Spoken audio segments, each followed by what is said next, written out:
All right, welcome to the Loop City Podcast. Today on the show, we are breaking down the play-in preview. We are going to look at Pelicans, Spurs, Hawks, Hornets, Wolves, Clippers. But before we get to our first topic, let me introduce everybody on the show. We got Gonzo, we got Coach Matt, and later on we're going to have Pete on there, and as well as Byron doing his closing rant on the mess that is the Los Angeles Lakers. So we're going to start it off, and we're going to talk about the play-in that everybody is going to be watching first. That is the Nets versus Cavs. And I'm going to ask y'all this question because we already know who the favorite is. We know who the people think going to win. But how can the Cavs beat them? What do they have to do to win? Are they going to, teams been doubling, doing KD boxing one. Can the Cavs do that? Can they match up? Go ahead, Greg. You got it, Greg. I'm going to be honest with you. The Cavs this year, the season series, I think is 3-1 Nets favor. Yes. Yes. And I think the only game they lost is when Kevin Durant didn't play. I think if they would have had Jarrett Allen, and I'm not sure if he's going to be back Tuesday, which I don't think he is, he would have actually been a very, very good piece because he could protect the rim, and he would kind of slow the Brooklyn Nets down a little bit, especially in the paint. But due to the fact that they don't have him, I think Brooklyn comes out in this one. I mean, that's something. You lose a season series 3-1, and you lost that. You only lose one time when you don't have Kevin Durant. They clearly have the better two players. I don't know. Hopefully, it's an interesting game. I'm definitely going to Nets though. I don't see any way that the Cavaliers can make it. Matty boy, what are you thinking about this? What do the Cavs have to do to win this game, to muck it up, make it a street fight, a rock fight? Yeah. Well, I'm going to say this before I go for any, and this is going to be because I don't want to repeat it for every series. This is all a best of one. Anything can happen in a best of one. True. And I just want to throw that out there so I don't have to say it again. We go to each individual series. Someone gets hot, anything can happen. However, Greg was right. It was 3-1 Nets. Hear me out, though. 3 of those 4 games were before the All-Star break. What happened after the All-Star break? Jarrett Allen goes down, right? Then Evan Mobley has missed some games. We know how good he's been. Then we got to talk Kyrie Irving also because now he can play home games. So there's a bunch of factors, and it's tough to say, well, you know what, this, because we really don't have a full grasp on everything because of the outside circumstances, which in a typical NBA season, that's not going to happen. In a typical NBA season, nobody's worried about, did Kyrie Irving get the vaccine? You know what I mean? Yeah. If you got the vaccine, you didn't get the that's not where I'm going with this, but you see what I'm saying? Right. We don't know that. But the Jarrett Allen injury is a big one. Is he going to play? I don't think he is, and that's huge because if you look at the Cavs' record since he went down, it's been pretty abysmal. Well, yeah, he's their rim protector, so Kyrie can get to the cup whenever he wants to and doesn't have to worry about it. Mike, I'm glad you said that, Mike, because we all love what Evan Mobley has done this year as a rookie contributing to this team. Right, Greg? Absolutely. We all agree. But Jarrett Allen's absence, I believe, has exposed him a little bit, and I don't think that's a bad thing because he's a rookie. He played 1 year of college. He's a 20-year-old kid. Nobody's expecting that guy to come in and just dominate. Yeah, exactly. Rookies in the past. Jarrett Allen is a vet. He knows his role. He flourished. You know what I'm saying? He loves that role.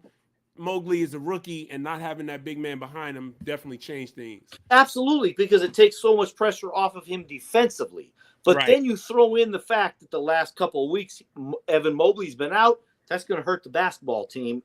Obviously, we see their record. But I want to go into a couple of, I'm not the biggest analytics guy, but I'm going to go into a couple stats here. I'm going to do it for every matchup because I think these are the stats I really like. And I'm not anti-analytics. But not only. But I'm going to go with this. What do they mean? Break it down for me because I don't know. Okay, well, I'm just going defensive rating. It's just basically the overall defense of everything. But the Cavs were 6th overall right now in defensive rating, and this is without Jarrett Allen. This is with Jarrett Allen going out, with Evan Mobley missing games. So Cleveland is much better defensively if they are in the lineup.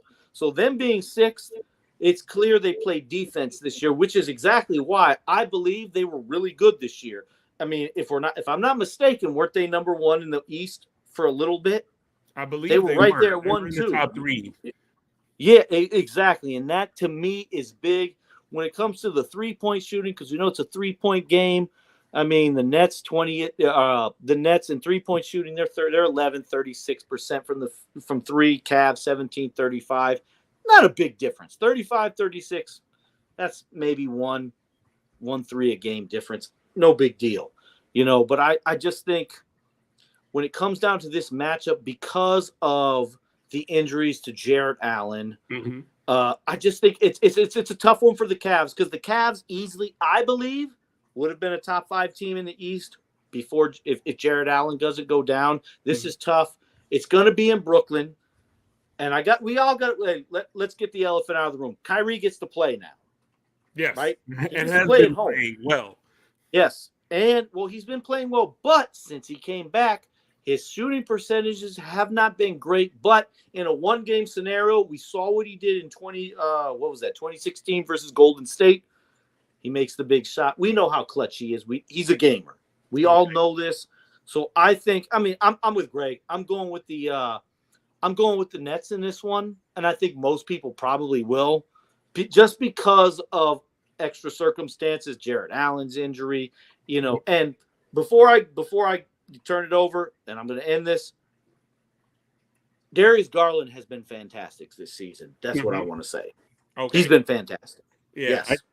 I agree with you. Before the season, you pointed out the Cavs. You actually had them in the top 5, and I was like, really? But then you broke it down for me, and this year they've shown that they are serious. But before we end this and switch to the next one, I want to ask y'all, can the Nets, or better yet, how can the Nets salvage this season? Because remember, preseason, they were the favorite to be in the finals, to win everything.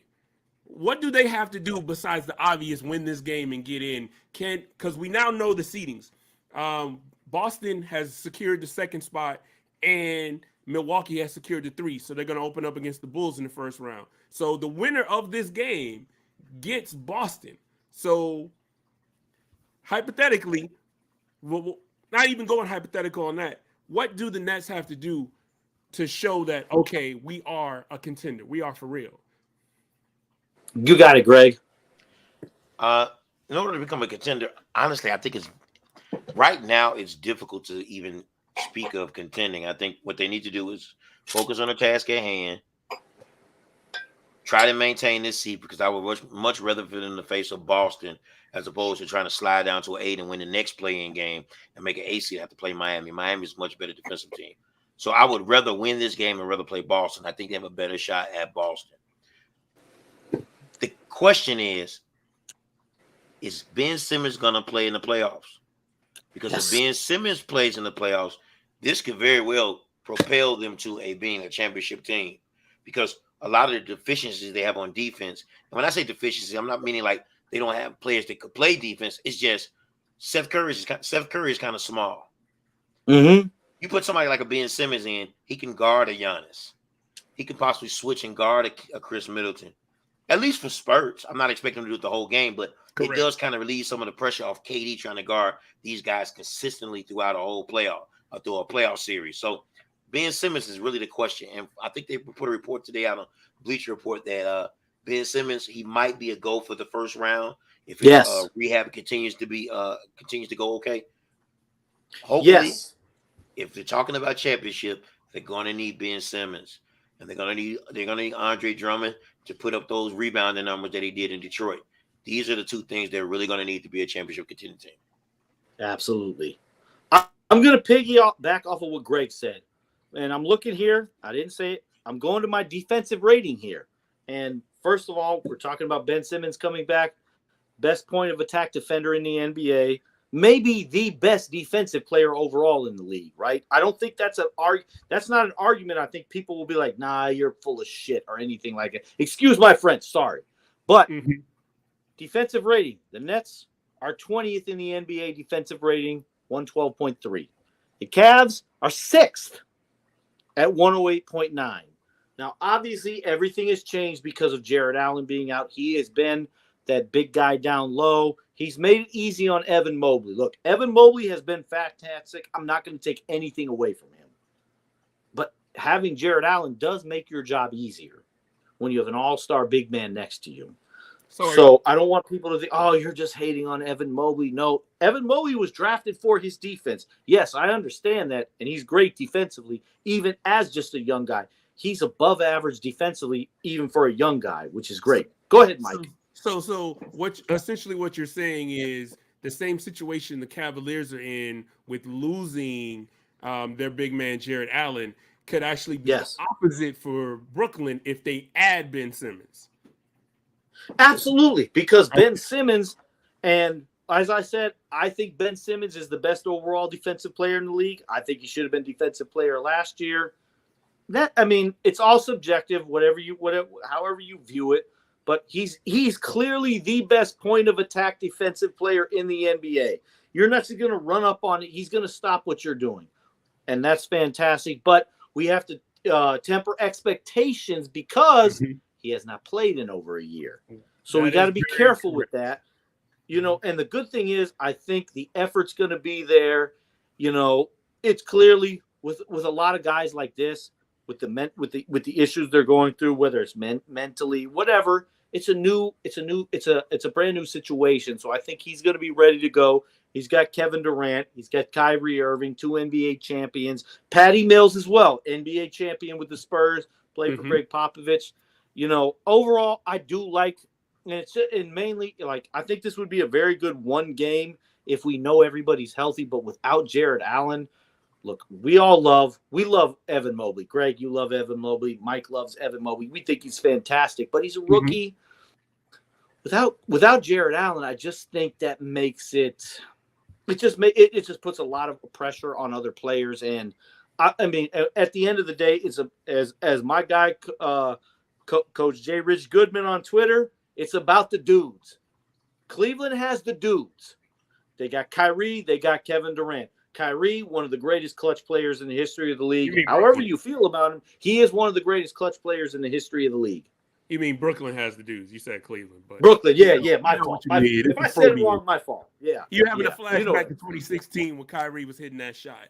So now we're gonna switch gears real quick. We're gonna go out to West for the 7-8 matchup over there between Minnesota Timberwolves and the Los Angeles Clippers. Now, both teams have had an up and down season. They've had some high points, they've had some low points, and they both crawled into the play-in. Now, they both finished 5-5 in their last 10, although we can kind of skew that because they were pretty much locked into that matchup about a week ago. So I want to ask you guys, who do we want to win this series to match up with Memphis at the 2 spot? So we got Wolves, Clippers. Hey, Greg, I'm going to take this one first. Go ahead. All right. So we got Wolves Clippers, and this is one of those series. It was 3-1 Clippers, right? That's the season series. However, and there's context behind this. Every game was played before the All-Star break, right? And now, if you go back and you look since the last game, the Timberwolves have been the 5th best team in the NBA record-wise. But to be fair, in most of those games, the Clippers add Robert Covington, one of the best defensive players in the league. On ball, maybe not so much, but team defender, we know what Robert Covington, Norman Powell, a guy who's going to get you, 12 to 17 points a game. He's going to play the good defense. They add those guys. And Norman Powell is back. He came back, the other day. So it's going to be interesting. How is he going to adjust? But I think this is an interesting series. But I think to me, and I'll go into, here we go. Let me go into a couple of stats here. Because, I'm going to give this Clippers 8th in defensive rating. 109.8. And we expect that from the Clippers. Yes, was Kawhi Leonard slightly not the guy we thought he was defensively? Yes. But because when he was playing, he has to do so much offensively. We saw it against the Mavericks in the playoffs. We get that. The Wolves 14th in defensive rating at 110.98. Not much of a difference, but for the Timberwolves, a big improvement because they were one of the worst defensive teams in the league.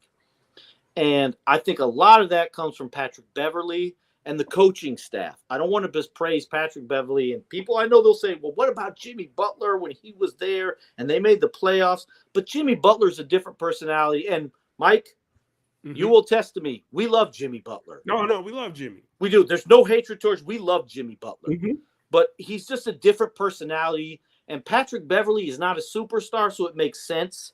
And Patrick Beverley, Greg, you're from Chicago. Mike, you're a Chicago guy. My family's from – Patrick Beverley is a Chicago guy.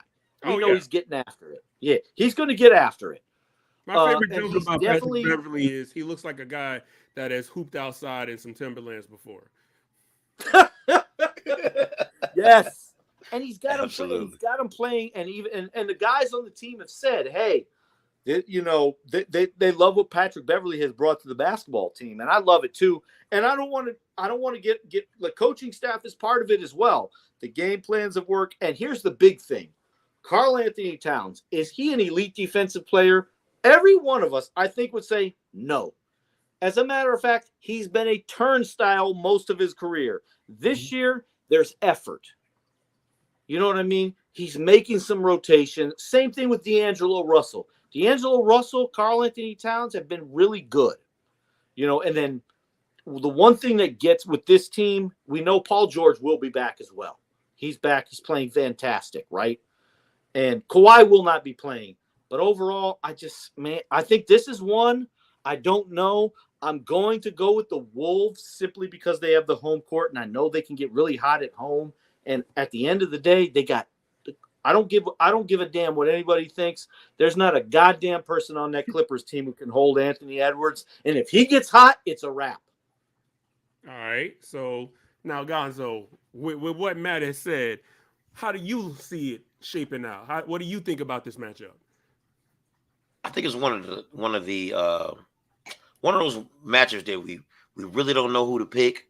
But in this case, if I was the Clippers, I wouldn't really put too much into this because I'm gonna be honest with you. I don't think the Clippers want to see Memphis. I'm gonna tell you what I would do if I was the Clippers. This is just my opinion. If I was the Clippers, I would lose this game and risk playing against the Spurs or the winner of the Spurs and the Pelicans and go into that 8th seed and take on Phoenix first round. Why? Because we're more familiar with them from last year's series. We know we can play without Kawhi and keep a game close because they did that last year. And they have a lot of pieces that are hard to guard. Reggie Jackson, hard to guard one-on-one. Good ball, and they can score the ball. Paul George is back. You have you got a lot of different pieces. You got Norman Powell, you got Covington, you got guys who can defend and play a good series against Phoenix. But against a team like Memphis, I think Memphis can take advantage of them because of Jaren Jackson. I think he'll eat him up on the inside. That's honestly what I believe. Yes. Personally speaking, I would want the Wolves to take on them in that matchup because Jaren Jackson won't be able to do all. I mean, not saying Jaren Jackson won't be good, but he has to account for sticking Karl Anthony Towns on the offensive end. So he's going to get a little bit of a workout. You have to deal with Anthony Edwards. John Morant might do a great job, but who's going to stick D'Angelo Russell and Anthony Edwards for the duration of the game, well, most of the game? It just looks like a better matchup between Memphis and the Wolves. Me personally, I'm choosing the Wolves to win this game. I got the Clippers possibly winning the second one, but when we get to that part, I have kind of a sneak of someone getting in. Nice. Hey, I that kind of leads to the next question. Well, hey, real quick though, Mike, I actually think I tend to agree with Greg on that one. I think if I'm the Clippers, I think you let the Wolves. The Wolves have the matchups. I think I'm with Greg on that one because I do have the Wolves winning that matchup, especially at home. And these guys, they can get really. I've seen the percentage. I think they only shoot like 34-35% from three at home, but when they get hot.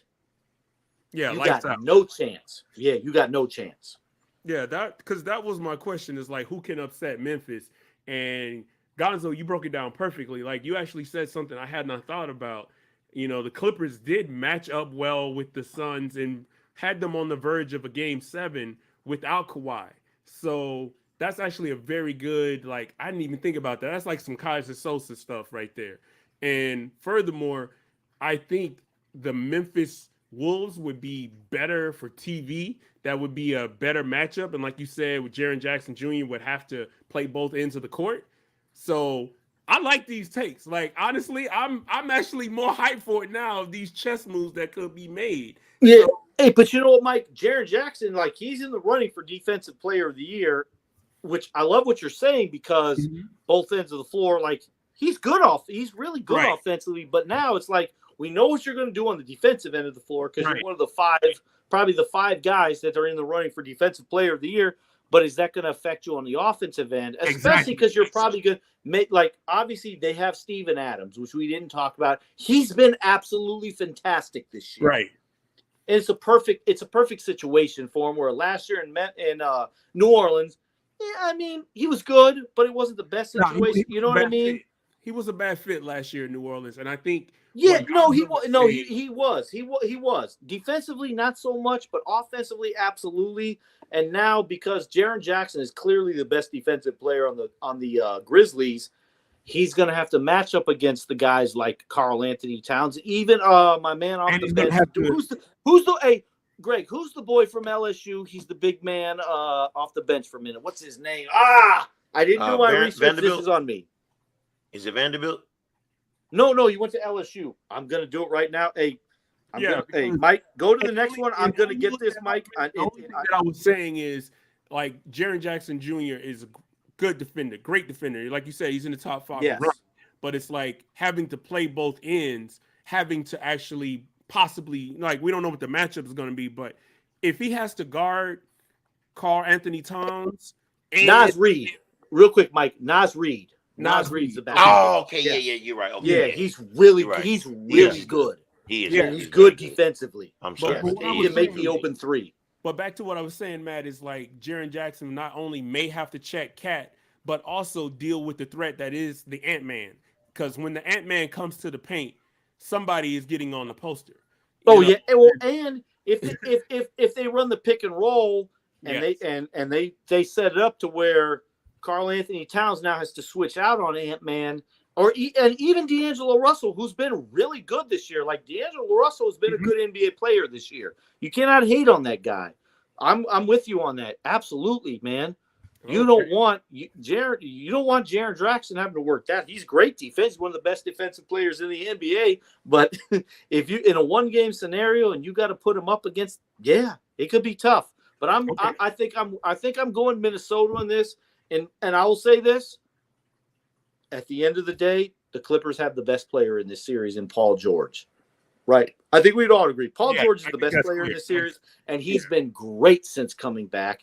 Norman Powell's back. You have Robert Covington, who did not play in the regular, in a lot of these matchups because, as I said, I'm going here. Yeah, the last game that was played was before the All-Star break. There was no Robert Covington. There was no Norman Powell. That changes a lot. Yeah. And that's why. And we got to give Paul George his flowers because he was having a great season before he went down. He was voted an All-Star. Unfortunately, he had that injury. And then his first game back against, I think it was Utah, he drops like 30-something, 9 and 6 and something in his first game in several months. So I think that's a very good point. He will definitely be the guy to watch in the series. In this one game. Years going back to the East, we're now looking at the 9-10 matchup. And Gonzo, I'm going to go to you first. I'm going to ask you, how did the Hawks regress this season? How did they end up, like, if this was a movie, the Hawks season would be a guy laying in chaos, staring at the camera saying, I bet you're wondering how I got here. How did Trae Young and this Atlanta Hawks go from a game away from forcing 7 and possibly going to the finals to the play-in? I think part of it too is due to the fact of how far they went into the playoffs last year, and them being very young, and they just got a little bit of playoff experience last year, except for Clint Capella, obviously, who's had playoff experience battling in the Western Conference. These young guys were just a little exhausted coming out the gate. I think that's kind of what it was. You got a little bit of exhaustion early on. They kind of showed flashes here and there of being a really, really good team. You're now You're getting more familiar, even more familiar than you were in the playoffs with Nate McMillan. So now you have to deal with this for the course of a season. Not to mention, other teams actually got better. I mean, let's be honest. Nobody even expected Toronto. They're not even playing a play-in game. At the beginning of the season, they weren't even chosen to be a playoff team. Yes, and they're fifth. Yeah, and they're fifth. They're better than the Bulls right now. And I think they can actually upset somebody at this point. They can upset Philly. And let's not forget, and it's not to talk about the Toronto Raptors, but this is where coaching matters in the NBA. Because coaches like Nick Nurse, Mike Budenholzer, Steve Kerr, Greg Popovich, yes, even the coach for the Memphis Grizzlies, like this shows you why coaching is so important, because coaching can get the most. A guy who's a borderline B+ guy, great coaching could be an A- or A+ guy. Coaching can actually raise his level of play. Yes, can take his weaknesses and make strengths out of them. That's the beautiful part of coaching. But I think it's just exhaustion, man, really from last year. Then, like I said, other teams got better. You can't expect, because you made it in last year, you can't just expect to all of a sudden think that you're just going to just run through the season this year. Different season, different players, injuries. John Collins gets hurt. You got a lot of different lineups now. They're trying. Some people came back healthy that weren't healthy last year. So now you're trying to get them back in the rotation and trying to find what pieces mix.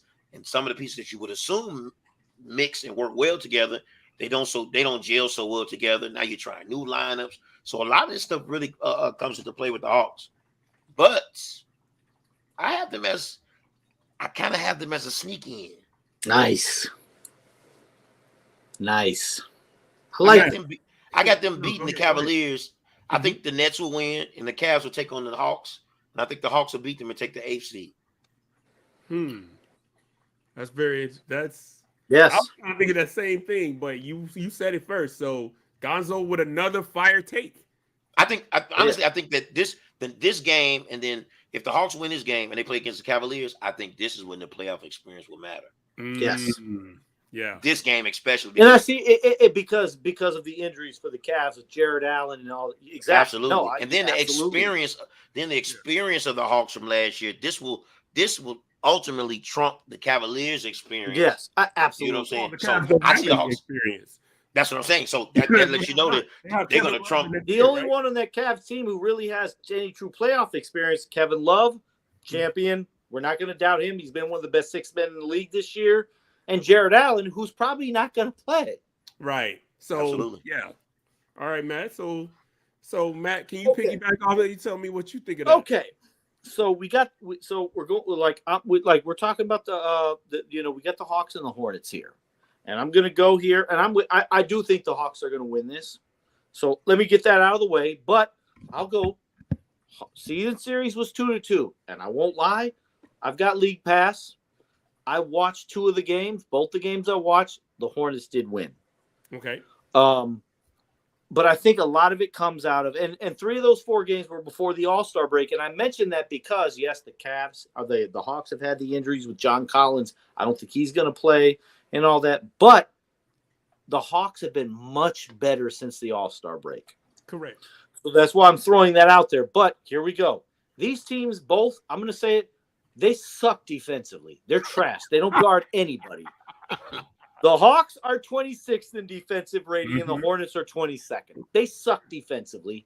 Yeah. They're young. They've got some young players, and some of the guys that play defense for the Hawks. Obviously, Cam Reddish, good defensive player. He makes his mistakes. He's traded to the Knicks, right? Now, when we come to the 3-point shooting, which we know 3-point shooting is big. The Hawks are the 3rd best 3-point shooting team in the NBA, 37.2%. The Hornets, they're 8th. They're 36.4%. There's not much of a difference there. You got LaMelo Ball. He's fantastic. He has made, kudos to Michael Jordan for drafting LaMelo Ball. Because we've always talked, and this is a shout out to Michael Jordan. Because we've always hated on the guy. He drafted Kwame Brown. He did that BS. I won't go with the full language, but yes. But he nailed LaMelo Ball. He also nailed Kemba Walker. But LaMelo Ball, he got that one right. He did what he needed to do. But I do overall like the Hawks in this. Trae Young, has probably had his best season in the NBA this year. You look at the numbers. I don't have the exact numbers in front of me right now. I should have done better at that. But, I mean, his shooting percent, I think he's 47, 48 overall from the field. He's like 38 from three. You see him, he's averaging the 27 points a game, the 8 assists. Like, he's been fantastic. And I just think the Hawks being at home, I think, is the key. I think that's really why I would probably favor the Hawks in this one, because they get the home court advantage. Yes, John Collins is probably not going to play. But one thing, Clint Capella has been much better recently. But what I love about the Hawks, their backup big man, Onyeka Okongwu, has been really good. I really like Onyeka Okongwu. They can put him in there. He can rim run. He can defend. You know, you got the experienced guys, your Gallinaris, even though it's not, you got, what's the kid from Maryland? What's his name? The redhead. Oh, why is this not popping off my head? Shame on me for this. Shame on me. Kevin Huerter. Yeah, Kevin Huerter. You got Kevin Huerter. He's going to be good to go. Overall, I like the Hawks in this. And I'm with Greg. I think you get the Hawks and the Cavs. You know, that's kind of where I'm leading. And I do think the Hawks are going to get in because they do have the experience in this. And I think I want to piggyback on what Greg said about the Hawks and what they did last year. They kind of exceeded expectations. Yeah. And that happens a lot in the NBA, especially with young teams. Granted, you've got Gallinari. You've got my man from my man from the Rockets, God, Capella. Clint Capella, yes, you got Clint Capella. So you've got some experienced guys, and I just think, you know, I honestly think they overachieved a little bit last year, right? And I'll be the first to admit, I'm going to toot my own horn here, right? I'm going to do it. I had the Miami Heat number 1 in the East going in, you know, before the season started. But I did have the Hawks winning 50, 52 games. Yeah. Because I really thought, you know, I didn't expect the end. And I always, when I do my predictions, I always go into it as if everybody's healthy, because I think that's the only fair way to do it. Absolutely. You cannot predict if a team gets hurt, a guy you don't expect. It changes things. But yes, I'm going the Hawks in this one, man. I like the Hawks over the Hornets, and I love what Michael Jordan's doing with his basketball team. I really do, man. You got PJ, PJ Washington, and you got obviously LaMelo Ball. I just think this team is, man, and Miles Bridges, man, who absolutely is he the most improved player? No, but he should be in the conversation. Miles Bridges has been fantastic. This is a fun This is going to be a fun basketball game. It's one game, and as I said early on, it's one game. Anything can happen. I'm going to go with the Hawks, but one game scenario. I'm not going to be shocked if the Hornets win this. All right, so we got 2 Hawks, but the Hornets could possibly win this. And I just want to say that you did mention that preseason. So I do confirm you were right about Miami being first. And I think a lot of us had the Hawks in at least the top 5 of the East. But I want to say I really hope this matchup is nationally televised, because these 2 teams have been like the unsung league. Oh, absolutely. IG, you know, they have been very popular on social media, very popular on League Pass. I just hope the nation gets to see these 2 exciting teams and these young players. I think they will. You know what, Mike? I'm going to say this real quick before we go on. It's going to take a second. I think they will, because you got Trae Young, you got LaMelo Ball. Yeah, it's got star power. Yeah, exactly. Hey, must-see TV, right, Greg? Yep. Now for the less see TV, or actually, you know what? I'm not going to say less see TV. I'm going to say mystery, because this game, this final matchup in the West, 9-10 matchup, we got the Pelicans hosting the San Antonio Spurs. And these teams aren't that good, but they've been streaking post All-Star break, post the CJ trade, post DeJounte Murray. All-Star appearance. So who do y'all got? Like, who you got? Go ahead, Greg. In this game, Well, me personally, first of all, I want to give a shout out to one player in particular, and I've always said this in the past. I've always said Damian Lillard was a great scorer, but I think CJ McCollum is the better player. Ooh. I never thought he got the credit he deserved because he was playing alongside him, but it showed. I think the year that they went and played against the Golden State Warriors and they got swept when KD was hurt. That series before that Denver series, CJ McCollum. Yes, but that whole series, CJ McCollum brought it. Mm-hmm. Damian Lillard was kind of ineffective that series. Yes. That really kind of confirmed to me in my heart that CJ McCollum was actually the better player. His pace, the way he played. The only problem with those two is that they both were too small playing in the backcourt. And in today's NBA, you can't be that small with two guys. You can't play like the Detroit Pistons with Isaiah Thomas and Joe Dumars. I don't think in today's NBA with two guys that small. But anyway, a lot of credit to the Pelicans because I didn't really see the Pelicans after Zion went down. I started losing like playoff hope for them. Like, nah, they're not gonna win it. But it goes to show you with CJ McCollum and how they've played and performed with him in the lineup. They've been a very competitive team, and they're in this position now. I wonder what it would be like if they had Zion at full strength and Zion was playing. Because if you had Zion, Ingram, Valanciunas, CJ McCollum, and that team and that bench, I'm telling you now. I'm telling you now. It's a wrap. It's a wrap. They could make that. They could make it in that AC and beat the Suns. I truly believe that. That's a lot of firepower. That's a lot of firepower to stop. Yes, sir. That's a lot of firepower. And it's funny because I don't know if we'll see that now. Yeah. I don't know if the Pelicans in the future are going to get rid of Zion Williamson. They're going to try to trade him. I don't know what's going to happen. You know, I'm so the idea of what they have now with Zion, that would have been an ideal matchup. But ultimately, I think they beat the Spurs. Mm-hmm. And I think they go into the next game playing against the Clippers. I think the Clippers is just going to win it. Experience. I think they have enough pieces. And I think they want Phoenix. Hey, real quick, Greg. Hey, Greg. So do you have the Spurs, the Pelicans in this game? Oh, I got the Pelicans. Clippers. Okay. I got the Pelicans. That's what I said. I got the Pelicans beating the Spurs and then playing the Clippers and losing to the Clippers. Outstanding. Coach Matt, who you got?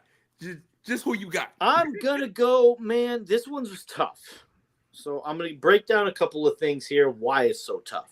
And I know, not to cut you off, I know how big a fan you are of the Pelicans and wanting to see Zion succeed in that situation. Absolutely. And I told you, Mike, they were going to be in this play-in tournament, and you did. I called it. I called it back in December. I'm gonna be 100% honest with you, Gonzo, and everybody listening. Matt told me in December when they ruled Zion out for the foreseeable future. Matt said to me, Mike, they're going to make the play-in. And I was like, let's look at their schedule. And we ran off their schedule. It was like, yes, and we both agreed on this too. We both agreed. So you were right. I was absolutely right. Hey, no, you weren't wrong. Hey, Mike, you weren't wrong because we both agreed. We were like, oh my God, this schedule is brutal. And they won most of the games. I think they went 6-4 in a schedule where they probably should have went 2-8. But and that's being nice. Here we go. I'm gonna give a couple of just the basic overall thing. Look, Spurs season series, Spurs 3-1, right? The only game that was I believe sketch March 26th. I believe that was the only game decided by single digits. So it wasn't like we were all blowouts, but you know what I mean. Spurs 17th in defensive rating, Pelicans 18th in defensive rating, literally equal, right? You got two equal squads. When we go to 3-point shooting, the Spurs are much better. They're 18th in the league, 35. Pelicans 27th, 33.3%. We knew that was the one weakness of the Pelicans. They're not a great 3-point shooting team, but we got to be fair because they did not have CJ McCollum the whole season. True. And what I'm going to say is this. Their young rookie, what is his name? I think it's Herbert Jones. The young the defensive player, fantastic. He's now in the starting lineup. Things are going great for their team. And everything kind of changed. But to me, I'm going to go with this. The Greg Popovich factor, right? We know what Greg Popovich is. He can make the adjustments, and I think that's going to be big. But then it comes down to, look, I broke it down to 3 guys for each team. The dudes, the guys that we like. For the Pelicans, it's Brandon Ingram, it's CJ McCollum, and it's Jonas Valanciunas, right? You would all agree those are the three best for the Pelicans, right? And Valanciunas has been fantastic. Then we go to the Spurs. I mean, obviously, DeJounte Murray, all-star. I love DeJounte Murray. He's great. Keldon Johnson out of Kentucky. He's been really good. And then Jakob Poeltl. Maybe Jakob Poeltl's not the guy that most people would think of. My man protects the rim. He's good defensively. He can play. He's a guy you want on your basketball team, and especially a playoff team. And I think ultimately, it comes down to Brandon Ingram's health. I think he's going to play, but is he going to be the Brandon Ingram that we know he is? I think that's really what it comes down to. Because if you have a 75% Brandon Ingram and you have a 90% DeJounte Murray and you have Greg Popovich, give me the Spurs. So I'm not going to predict this winner. I don't know, because I think it could go either way. And this is the one I think we would probably all agree on. This could go either way. You know what I mean? Yeah. If you put a gun to my head, boom, who would you like to give it, Mike? Who would you like to see? If you had to pick, you know what? Would you Give me the Spurs. Give me the Spurs, because I love Greg Popovich and I'm a huge fan of DeJounte Murray. So give me the Spurs. Give me the Spurs. All right. That is pretty much sums up where it's at, because that's the matchup. Those are the two players I'm looking at in this from the outside looking in, is CJ and DeJounte. I feel like whoever one of those has the last possession probably will hit a mid-range jumper or have an opportunity to take a mid-range jumper to win the game. And yeah, this is really a dice roll. It could go, or a coin flip. It could go either way. So absolutely. So with that, we've basically run through the 4 play-ins, and just quick recap. On the first game, pretty much everyone resounding has the Nets.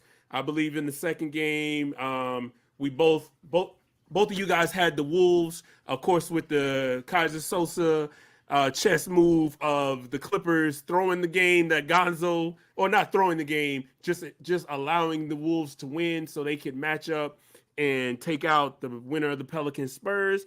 And then I think both of you guys had the Hawks, although the Hornets could do something nasty. And then the last game, Pelicans and Spurs, is a coin flip. So with that said, we're going to go into overtime now. We're going to bring in a friend of ours, friend of the show, member of the show, Radremm. Yes. And I'm going to ask you these questions because this was going to be our leadoff. We thought for the last month or so that the Lakers would be in this play-in. And for some reason, they are not in the play-in. And so I'm going to go to you. This is your opportunity to speak, Byron. And I'm going to ask you this question. Who's to blame for the Lakers not making the playoffs and the play-in? Whose fault is it? I'm going to blame, I'm going to blame their GM, LeBron James. And why? Why are you going? Why? Go in detail. Why you I think honestly, I feel like this. I feel that guy is making too many decisions. Like Kanye West said it best, no one man should have all that power. He GM'd this team. He wanted Westbrook. They got rid of, first, let me go back. He wanted Anthony Davis. Mm-hmm. They got rid of Brandon Gonzo. Ingram. They got rid of Gonzo Ball. Josh Hart. Hart, who was, I was watching the games, and that guy, what he was doing was just awesome. And all of these guys are doing well now. Ingram is an all-star. Lonzo Ball is doing a phenomenal job alongside DeMar DeRozan in Chicago. And yeah, man, like he's made too many decisions. They brought Anthony Davis in. The problem is the guy can't play a whole season. That's the problem. You brought him in, so you had to bring in all of these role players, and it didn't work. And what he should have done, if he was doing all that GM, and when Carmelo, where was that energy when Carmelo was blackballed and he had to go play with Damian Lillard and CJ McCollum? Yeah. He didn't bring him down. He didn't put in a word for him for that season. That season that he pushed for to have during the pandemic in the bubble. That was his idea That's what he was advocating for, and it helps that his boy is the president of the Players Association, Chris Paul. And to me, that ring has an asterisk next to it. That championship. And people keep making up these narratives. Oh, LeBron did something no one ever did. He played in a bubble. Okay, but you killed the momentum. The pandemic came in. It killed the momentum for everybody that whole season. He is old. He got a chance to rest. He also, Anthony Davis got a chance not to be injured, because if he goes over 40 games, he probably won't play. So there's an asterisk next to that. Then he just be sitting back on his little show in his barbershop. Oh, I feel like I'm the great. Sat up there with Kenny Smith. I gotta say this in Shannon Sharp. Got on that Skip. He sat up there with got up there with Kenny Smith. Skip. Michael Jordan. Skip. Call him Go James. That's what he is. Skip. Sat up there with Kenny Smith and said he was the best because he came back from a 3-1 lead. If you're so great, why you had to come back from that? On top of that, mind you, he pushed for Draymond Green to be suspended, which they shouldn't have done, because he really should have been suspended the series before when they played OKC. Yes, absolutely. Steph Curry was ejected. A lot had to happen for him to get that game 7. And notice he still didn't take the last shot. I think the Lakers' biggest problem is him. I knew the combination of him and Westbrook would not work. That's a peanut butter and tuna sandwich. They go together. I knew that was bread that bad. They're both very ball dominant. This is not on Westbrook. It's not. Yeah. It wow. Really, whenever LeBron joins forces with these players who we think is going to help him get a ring, what always ends up happening is their game diminishes because he's so ball dominant and he forces people to be spot-up shooters. Chris Bosh's game went down the toilet. He was an all-star. He was a 20-10 guy. Kevin Love, I started to say Kevin Hart. Kevin Love's game was not was not what it was previous. Post LeBron James. The one who was smart was Kyrie Irving, because he was like, you know what? I'm out of here. I'm not playing with this guy. I'm not doing this anymore. No, I hit the big shot. I'm not happy here. I'm out. Everybody, even Dwayne Wade, played Robin to his Batman, and he blew it for Wade in the finals, man. He blew it. He was absent. The biggest problem for the Lakers is LeBron James. All right. So LeBron James being the biggest problem and him being on contract for next year, they're not going to move him. So I'm going to ask you this quick question, Byron. What is more likely next year? AD playing 70 games or Russell Westbrook being on the team? How about 3? Me winning the lottery.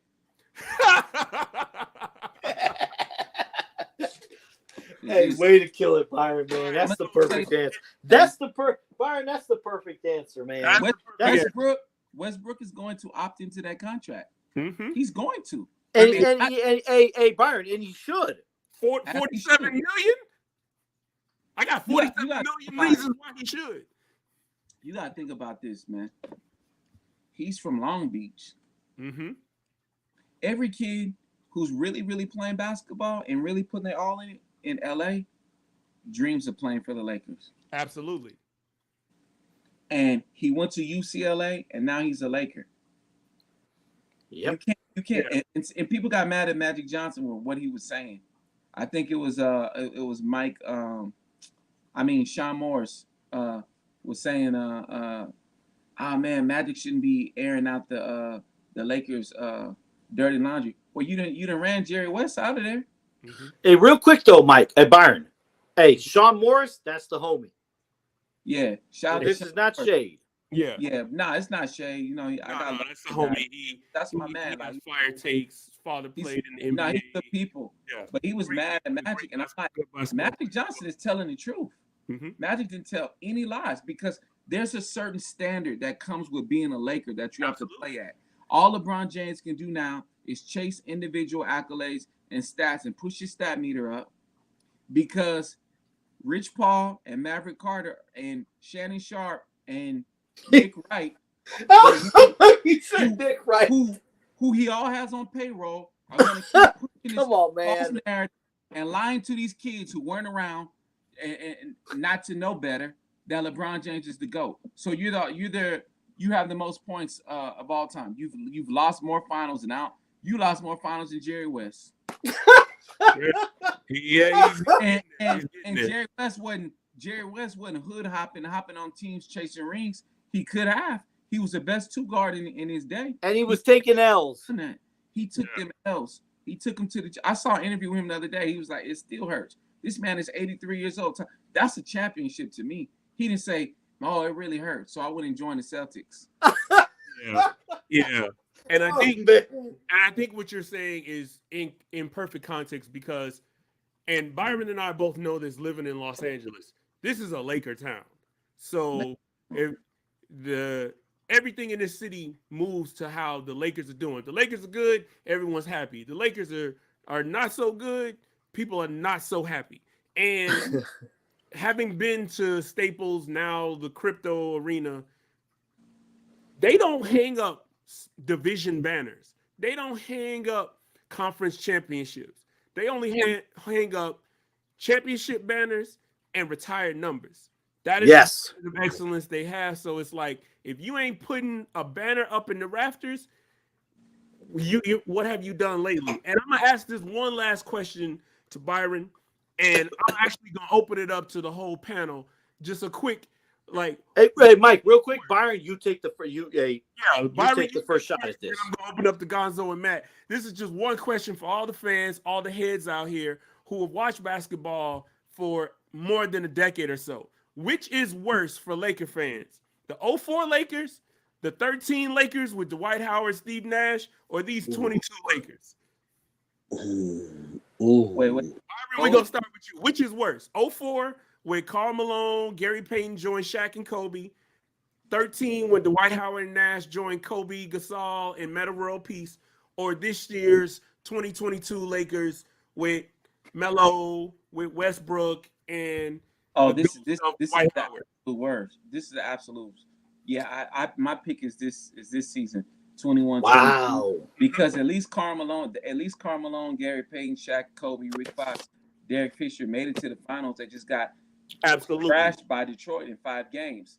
The latter team, I'm not even gonna. The Steve Nash, Dwight Howard, Kobe got injured. I'm not going to, and he got injured because you brought in Mike D'Antoni when you should have brought in Phil Jackson, and he overplayed him. He played him too many minutes, and he was putting him in there to save the day. No, you adjust and you make your guys play defense.